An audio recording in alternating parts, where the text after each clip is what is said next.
how to fix matchmaking error in Fortnite on the Nintendo Switch 1 and 2.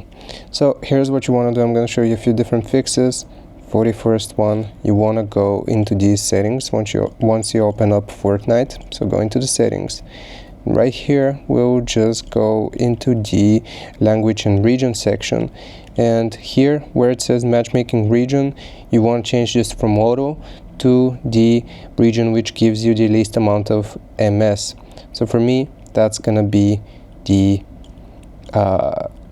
European region. So here you just want to go into Europe, as you can see, and that is how you change your region. Let me just go back and restore this.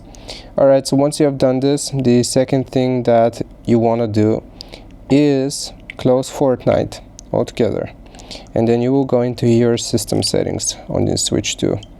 Now first you will go into the system settings here, so system, and you want to click on system update. So if there are any updates, you want to update your system.